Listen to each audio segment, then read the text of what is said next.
আসসালামু আলাইকুম প্রিয় শিক্ষার্থীবৃন্দ, তোমরা সবাই কেমন আছো? আশা করি তোমরা ভালো আছো।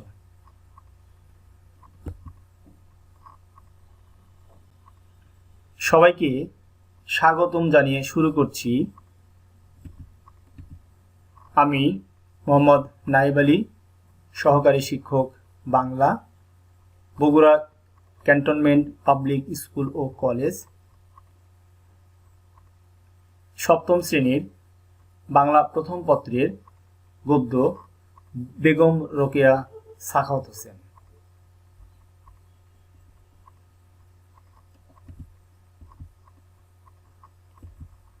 এখানে একটা ছবি দেখতে পাচ্ছ।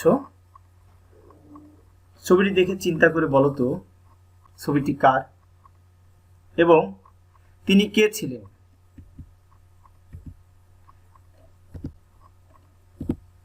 তিনি ছিলেন উপমহাদেশের প্রথম নারীবাদী মহিলা।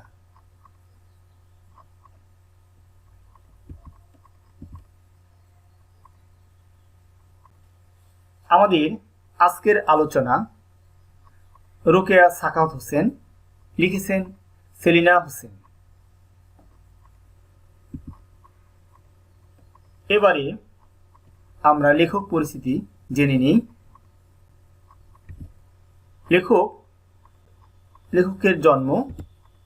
লেখক 1947 খ্রিস্টাব্দের 14 জুন রাজশাহীতে জন্মগ্রহণ করেন। পৈতৃক নিবাস। লেখকের পৈতৃক নিবাস ছিল লক্ষ্মীপুর জেলার হাজিরপাড়া গ্রামে।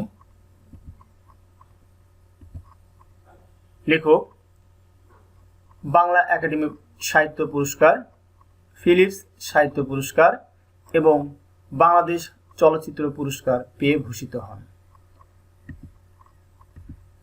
ভাষা। লেখকের লেখাগুলো বিশ্বের বিভিন্ন ভাষায় অনূদিত বা অনুবাদ করা হয়েছে। পদ: সেলিনা হোসেন বাংলা একাডেমির পরিচালক পদে আসীন ছিলেন। এছাড়া তার গ্রন্থগুলোর মধ্যে জলোচ্ছ্বাস, হাঙর নদী গ্রেনেড, মগ্ন চৈতন্যে শীষ, ক্ষরণ, কাঁটাতারে প্রজাপতি যুদ্ধ, এছাড়া আরো কিছু রচনাবলী আছে, যেমন গেরিলা ও বীরাঙ্গনা, আগস্টের এক রাত, মর্গের নীল পাখি, যমুনা নদীর মুশায়রা, আদর্শ পাঠ। চলো আজ আমরা রোকেয়া সাখাওয়াত হোসেন প্রবন্ধ থেকে কিছু অংশ পড়ে নিই। রোকেয়া 1880 সালে রংপুর জেলার পায়রাবন্দ গ্রামে জন্মগ্রহণ করেন। তার পিতা জহির মোহাম্মদ আবু আলী সাবেক প্রভূত ভূ সম্পত্তির অধিকারী ছিলেন। পায়রাবন্দ গ্রামে তাদের বাড়িটি ছিল বিশাল। 3.5 বিঘা জমির মাঝখানে ছিল তাদের বাড়িটি। রোকেয়া যে সময় জন্মগ্রহণ করেছিলেন সে সময় বাঙালি মুসলমান সমাজে শিক্ষার ব্যাপক প্রচলন ছিল না। ফলে মুসলমানরা শিক্ষা দীক্ষা, চাকুরি, সামাজিক প্রতিষ্ঠার দিক থেকে পিছিয়ে ছিল। মেয়েদের অবস্থান ছিল খুবই শোচনীয়। পর্দা প্রথা কঠোরভাবে মানা হতো বলে মেয়েদের শিক্ষা লাভের কোনো সুযোগ ছিল না। কিন্তু মেধাবী রোকেয়ার প্রবল আগ্রহ ছিল লেখাপড়ার প্রতি। রোকেয়া বাঙালি মুসলমান মেয়েদের শিক্ষিত করার জন্য শুধু স্কুলে প্রতিষ্ঠা করেনি, ঘরে ঘরে গিয়ে মেয়েদের স্কুলে পাঠানোর জন্য বাবা মায়ের কাছে আবেদন নিবেদন করেছেন। এই কাজে তিনি ছিলেন একজন নিরলস পরিশ্রমী কর্মী। তার অক্লান্ত পরিশ্রমের ফলে নারী শিক্ষার অগ্রগতি সূচিত হয়। মেয়েরা ধীরে ধীরে শিক্ষার আলোর দিকে এগুতে থাকে। রোকেয়া এই উপমহাদেশের একজন দূরদৃষ্টি সম্পন্ন মানুষ। নারী শিক্ষার অগ্রদূত হিসেবে সমগ্র বাঙালি সমাজে তিনি শ্রদ্ধেয়। বিংশ শতাব্দীর সূচনায় তিনি দুইভাবে নারীদের মুক্তির পথ দেখেছিলেন। এক, মেয়েদের জন্য স্কুল স্থাপন করে।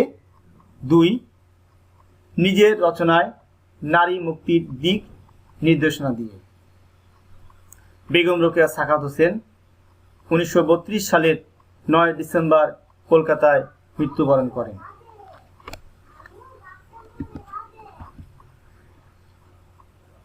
বেগম রোকেয়া সাখাওয়াত হোসেন 1880 সালে রংপুর জেলার পায়রাবন্দ গ্রামে জন্মগ্রহণ করেন। ওই সময়ে বাঙালি মুসলমানরা শিক্ষা দীক্ষা, চাকরি, সামাজিক প্রতিষ্ঠার দিক থেকে পিছিয়ে ছিল। তৎকালীন নারীর কাজ ছিল স্বামীর সেবা, সন্তান লালন পালন, রান্না ও ঘর গোছানো। বাঙালি মুসলিম নারী সমাজের কোনো মর্যাদা ও স্বাধীনতা ছিল না। নারীদের পরাধীন ও পুরুষের উপর নির্ভরশীল মনে করে পুরুষরা নারীদের প্রতি দয়া অনুগ্রহ করত। এখানে আমরা পর্দা প্রথা দেখতে পাচ্ছি। তৎকালীন মেয়েদের শিক্ষার মাধ্যমে জ্ঞান ও প্রতিভা বিকাশের পথ রুদ্ধ করে পর্দা প্রথার মধ্যে আবদ্ধ করে রাখা হতো। আশঙ্কা করা হতো নারীরা শিক্ষিত হলে উচ্ছৃঙ্খল হবে, তাদের প্রতিভক্তি কমে যাবে, তারা ইসলাম বিরোধী হবে।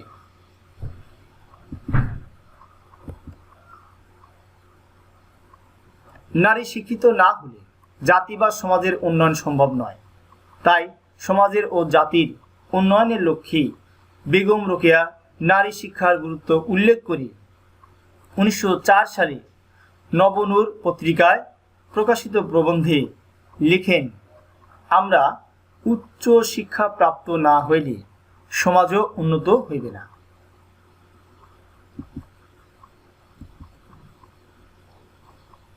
এরপরে উপমহাদেশে বেগম রোকেয়া সাখাওয়াত হোসেন ছিলেন প্রথম মুসলিম নারীবাদী। তার নিরলস পরিশ্রম ও অক্লান্ত প্রচেষ্টার ফলে নারী শিক্ষার অগ্রগতি সূচিত হয়। শোচনীয় অবস্থা থেকে নারীরা পায় চিরমুক্তি।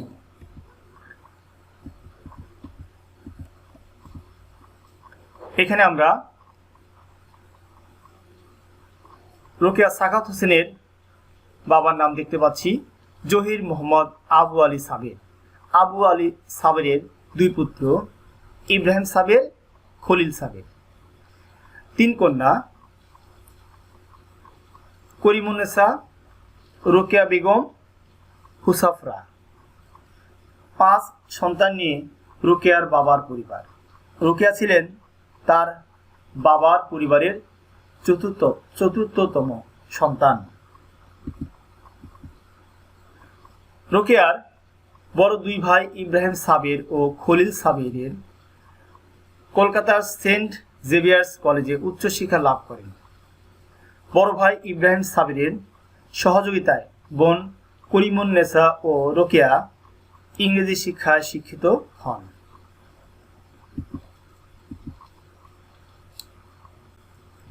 লেখিকার আরেকটি বই দেখতে পাচ্ছি, মতিচুর। করিমুন্নেসার অনুপ্রেরণায় রোকেয়া বাংলা সাহিত্য রচনা ও চর্চা করেন এবং তার রচিত মতিচুর 2য় খণ্ড বড় বোন করিমুন্নেসাকে উৎসর্গ করেন। এরপরে বেগম রোকেয়া উৎসর্গপত্রে যা লিখেছিলেন, আপাজান, আমি শৈশবে তোমারই স্নেহের প্রসাদে বর্ণ পরিচয় পড়িতে শিখি। 1898 সালে বিহারের ভাগলপুরে ডেপুটি ম্যাজিস্ট্রেট সৈয়দ সাখাওয়াত হোসেনের সঙ্গে রোকেয়ার বিয়ে হয় এবং স্বামীর সহযোগিতায় তিনি বাংলা, ইংরেজি ও উর্দু ভাষায় পারদর্শী হয়ে ওঠেন। এছাড়া তার একটি ইংরেজি রচনা নবপ্রভা পত্রিকায় রোকেয়ার প্রথম রচনা পিপাসা এবং মাদ্রাজ থেকে প্রকাশিত একটি পত্রিকায় তার প্রথম ইংরেজি রচনা সুলতানাস ড্রিম ছাপা হয়।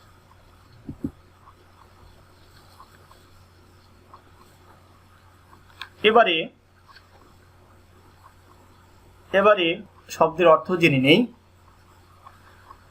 প্রভূত শব্দের অর্থ প্রচুর, ভূস্বামী শব্দের অর্থ জমি জমা, শোচনীয় শব্দের অর্থ খুব দুঃখজনক, অনুপ্রেরণা শব্দের অর্থ উদ্দীপনা বা উৎসাহ, বাঙ্গালা শব্দের অর্থ বাংলা, বিংশ শব্দের অর্থ 20 বা 20, অগ্রদূত শব্দের অর্থ হল পথ প্রদর্শক। এবারে আমরা এই প্রবন্ধ থেকে কিছু গুরুত্বপূর্ণ লাইনের ব্যাখ্যা জেনে নেই। নাম্বার 1, বেগম রোকেয়ার সময়ে নারীর অবস্থা কেমন ছিল? বেগম রোকেয়ার সময়ে নারীর অবস্থা ছিল শোচনীয়। রোকেয়া যে সময় জন্মগ্রহণ করেন সে সময়ে বাঙালি মুসলমান সমাজে নারীরা খুব অবহেলিত ছিল। তৎকালীন বাঙালি মুসলমান সমাজে পর্দা প্রথা কঠোরভাবে মানা হতো বলেই নারীদের শিক্ষা লাভের কোনো সুযোগ ছিল না। এরপরে দ্বিতীয় প্রশ্ন, রোকেয়ার প্রতিষ্ঠিত আঞ্জুমানে খাওয়াতিনে ইসলামের কাজ কি? আসলে 1915 সালে তিনি আঞ্জুমানে খাওয়াতিনে ইসলাম নামে একটি মহিলা সংগঠন প্রতিষ্ঠা করেন। এই প্রতিষ্ঠান থেকেই দুস্থ নারীদের বিভিন্নভাবে সাহায্য সহযোগিতা করা হতো। তাদের হাতের কাজ শেখানো হতো, সামান্য লেখাপড়া শেখানোর ব্যবস্থাও ছিল। এক কথায় এই সংগঠনটির কাজ বা লক্ষ্য ছিল সমাজের সাধারণ দুস্থ নারীদের স্বাবলম্বী করে তোলা।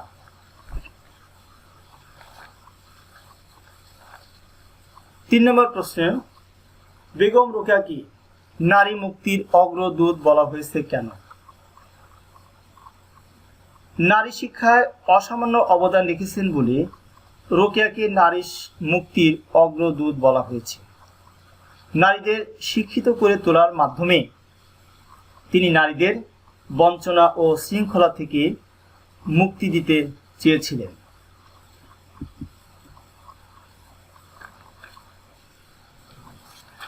এবার মূল্যায়ন। এবার এসো নিজেকে একটু যাচাই করে নিই। 1 নম্বর প্রশ্ন, সেলিনা হোসেন কোথায় জন্মগ্রহণ করেন? সেলিনা হোসেন জন্মগ্রহণ করেন রাজশাহীতে। দ্বিতীয় প্রশ্ন, বেগম রোকেয়ার প্রথম রচনা কোনটি?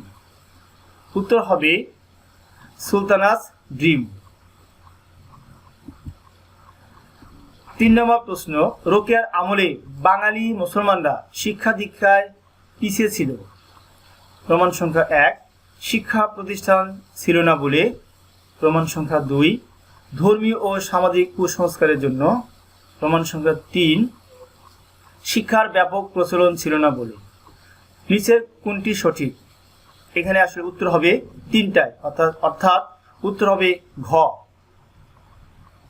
নাম্বার 4, সৈয়দ সাখাওয়াত হোসেন বিহারের কোথায় ডেপুটি ম্যাজিস্ট্রেট ছিলেন? উত্তর হবে ভাগলপুরে।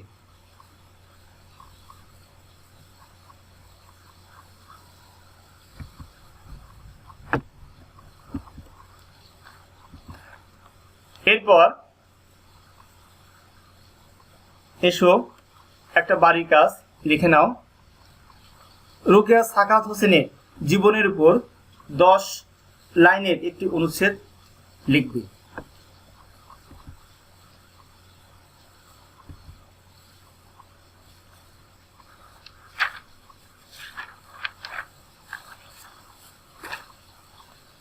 সবাইকে অনেক ধন্যবাদ জানিয়ে আজকের মতো এখানে শেষ করছি। সবাই ভালো থেকো, সুস্থ থেকো, সাবধানে থেকো। আল্লাহ হাফেজ।